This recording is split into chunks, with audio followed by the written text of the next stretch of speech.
The PSP world continues to fight for its right to party.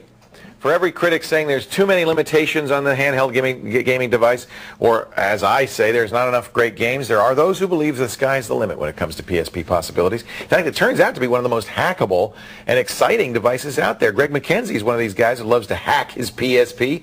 He's going to show us how we can put our classic video games on our PSP. That's it's about time. We need some good games on there. Now, one of the problems with PSP hacking is that Sony doesn't seem to like it so much, which is dumb. Yeah. They should really support it, don't you think? Yeah, definitely. I mean, it opens up the device to so many more possibilities. So one of the ways Sony's been fighting this is by upgrading the firmware, and turning off hacking. What firmware do we have to be using for this device? In order to successfully emulate the Nintendo emulator, which we'll be showing, you need a 1.50. So if you upgrade it to 2, you're going to have to downgrade. You can downgrade 2.5 and 2.60s back to 1.50. Okay, but nothing later than that? No, unfortunately not. They're mean. They don't want you doing this. So the best deal would be if you could find either if you never upgraded your PSP or you can find an old PSP.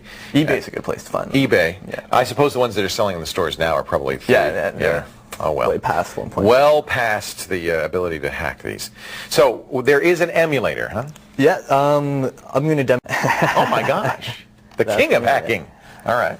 So this is our site in which you can download the Nestor J emulator through our downloads area, which is Nestor J. And this is an NES. NES, the Nintendo. We're really talking the old school. All right. Definitely one of my favorites and probably the most stable emulator for the PSP. Is it? Okay, great.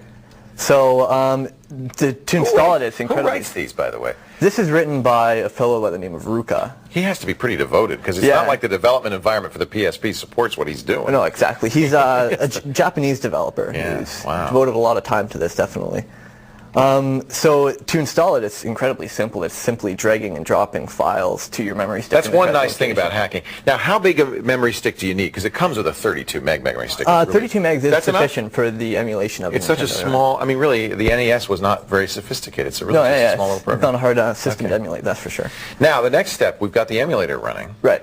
The next step is basically to locate your ROMs, which... you have to obtain those yourself, but... We won't tell you how to do that. And the reason is most of the time these ROMs are considered still in copyright. While nobody may be selling these games anymore, and there's probably no money in them, they're still in copyright. So technically it's illegal to distribute these ROMs. Right. However, pretty easy to find. Oh, simple Google search. True. There are a lot of emulators out there.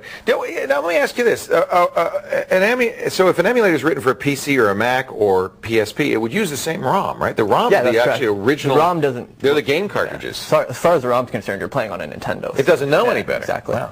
All right. Well, let's see. How does this work here? Well, I already have Nestor J installed. All right. Like I said, it's just a simple drag and drop. I think I'm going to have to work this out. I'm going to have to hold it. So turn it on and get to where it is, and then I'll hold it and you can manipulate it. All right?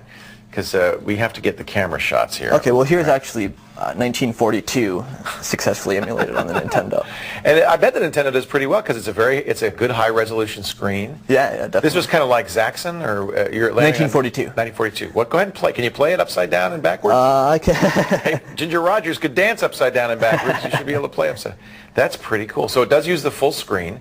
How about the controls? How well do they map to the they're actually customizable. You can bind. So you can say, I want this to be this. Yeah, you can A, B, or whatever the Nintendo had. And how many games, NES games, are there out there?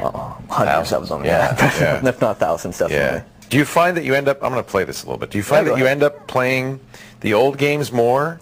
Yeah, quite frequently. This is so crazy. Can you see that? Now, what about sound? I'm not hearing any sound. Is there sound actually emulation? Disabled at the moment because this game is really annoying with sound. It's really bad. but the full sound support and everything for the... Yeah, definitely. Wow, that's amazing. And even the latest version of Nestor J also supports Wi-Fi connectivity, so if there's a two-player game, you can actually use another PSP and go against your partner. Oh, you can? Yeah. Did the NES support that? No, it's just the person who developed the emulator added that functionality too. What a hack. Look at that, 1942. And how do you insert coins in the PSP? I'm just curious, because I don't see a coin slot. You put it in the memory stick slot? Is that how you just kind of jam the quarters in that way? That's very cool. So if you want to know more, PSP-hacks.com.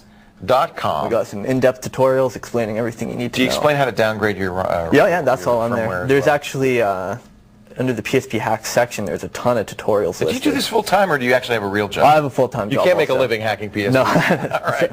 He's actually a professional web and PHP developer. Yeah, Very cool. Work for a company just downtown here in Toronto. Oh, that's neat. And an all-around hacker geek. Yeah, web.net, you should check it out. Web.net, is that Yeah. your company? Yeah. Very cool. They get a little plug, as well as PSP-Hacks.com. You want to know more about that? You go to callforhelptv.com, and we'll show you how to get some Nintendo games. Definitely. PSP. Who cares if they ever put out more games to the PSP? I just need Sega, Nintendo, yeah, whatever else. yeah. Can you put a Sega on Oh here? yeah, there's Genesis? vast majority of them. Can you put an Atari? Yeah, there's Atari Oh, emulators, man, everything. finally I can do something with my PSP. We'll be back with some final words right after this. You stay right here. So you have all that.